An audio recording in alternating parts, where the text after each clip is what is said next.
또 개인정보 1,000만 건이 유출됐습니다. 이 해커는 간단한 해킹 프로그램으로 10분 만에 수만 건을 손쉽게 해킹해왔던 것으로 드러났습니다. 네, 먼저 이 가정용 CCTV만 있으면 누구나 피해자가 될 수 있는 거잖아요. 어떻게 이렇게 무더기 해킹이 가능한 겁니까? 이와 같은 뉴스에서 볼 수 있듯 개인정보 유출, 해킹에 관한 문제는 꾸준히 발생하고 있습니다.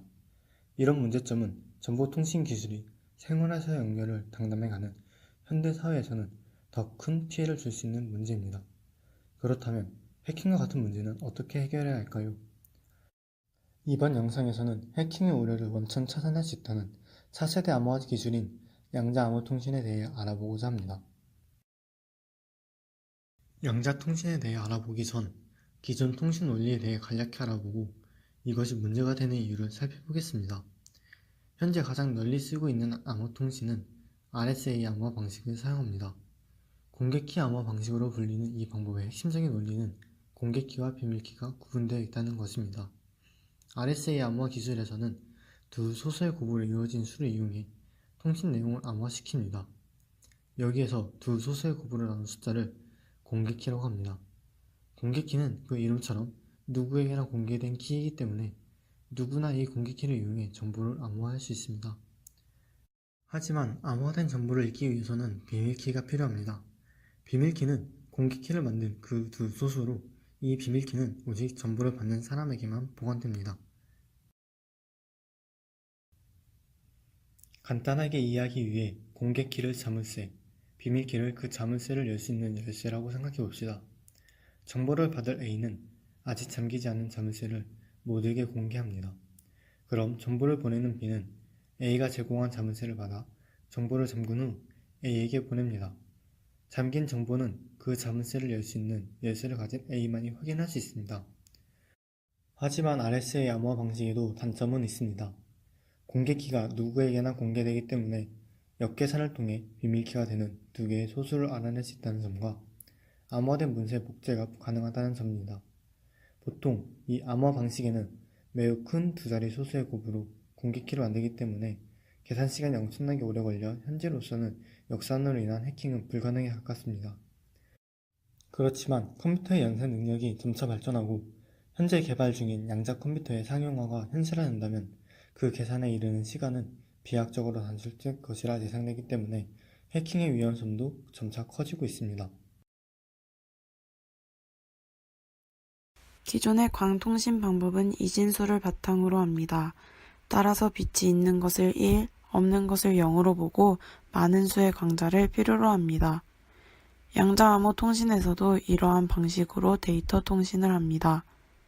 다만 기존과 달라지는 것은 단일 광자의 양자적 특성을 이용하여 송신자와 수신자 간의 암호키를 안전하게 생성한다는 것에 있습니다. 즉, 양자암호 통신은 양자통신과는 다르며 정확히 말하면 양자암호키 분배 기술이라고 할 수 있습니다. 우리는 양자암호 통신을 보다 자세히 이해하기에 앞서 양자의 세 가지 특성을 살펴보아야 합니다. 양자암호 통신에서 광자가 양자로서 역할을 하기 때문입니다. 첫 번째는 중첩의 원리입니다. 중첩의 원리에 따르면 서로 구별이 가능한 두 가지 상태가 동시에 존재할 수 있습니다.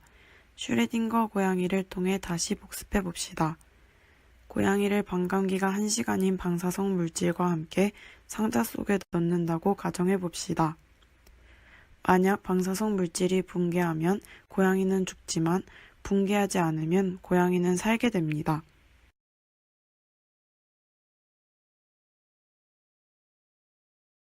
그렇다면 1시간 후 고양이의 상태는 어떻게 나타낼 수 있을까요? 방사성 원소의 반감기가 1시간이라면 고양이가 1시간 안에 죽을 확률은 2분의 1입니다.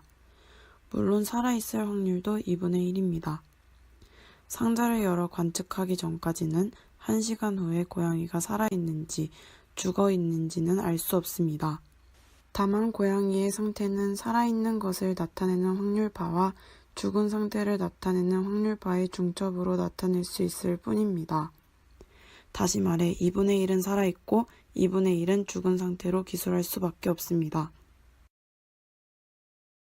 좀 더 자세히 살펴봅시다. 양자역학의 가정 3에 따르면 psi1을 연산자 A로 측정하면 가간 측량 A가 나와야 하며 psi2를 연산자로 연산하면 가간 측량 B가 나와야 합니다. 또한 가정 4에 따르면 psi1과 psi2의 중첩 상태인 psi3, 즉 psi1과 psi2를 개수 1로 더한 이 파동함수는 개수 제곱의 비에 따라 과간 측량 A가 나올 확률이 50%이며 과간 측량 B가 나올 확률이 50%입니다.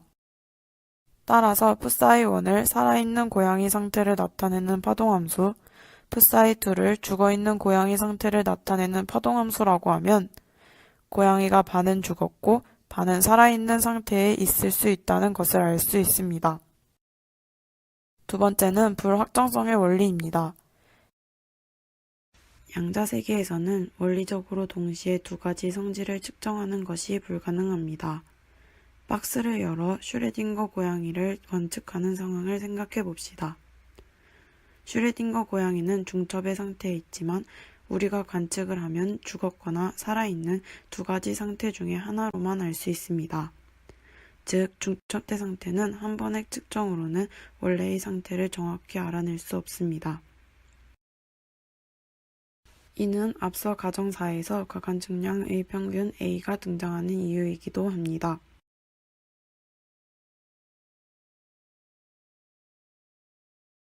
마지막은 양자 복제 불가의 법칙입니다.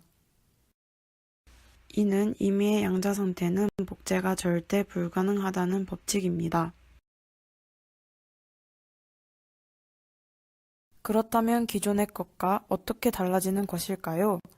기존 암호 키 분배 기술의 경우 키 분배 알고리즘이 수학적인 복잡성에 의존합니다. 즉, 그 알고리즘이 밝혀진다면 언젠가는 풀릴 수 있는 기술이 됩니다. 또한 공개키를 모두에게 공개함으로써 도청자가 풀고 있는지 또한 확인할 수 있는 여부가 존재하지 않습니다. 하지만 양자 암호키 분배 기술을 사용할 경우 알고리즘에 의존하지 않으므로 미래의 어떠한 공격에도 안전한 솔루션입니다.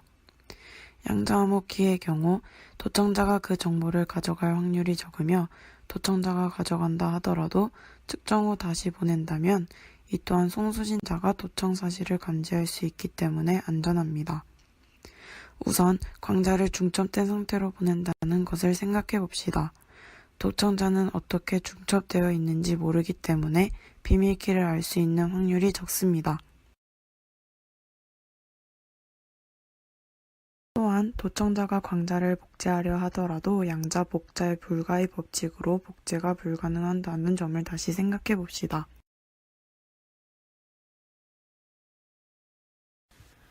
따라서 도청자가 양자 상태를 측정하고 재전송해야 하는데 불확실성의 원리 때문에 수많은 측정을 해야지만 양자의 상태를 알 수 있습니다.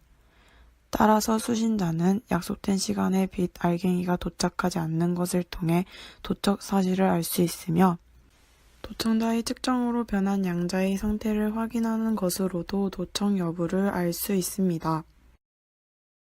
기존의 보안 방식보다 훨씬 안전한 통신인 양자암호 통신이 어떻게 활용되는지 알아보도록 하겠습니다.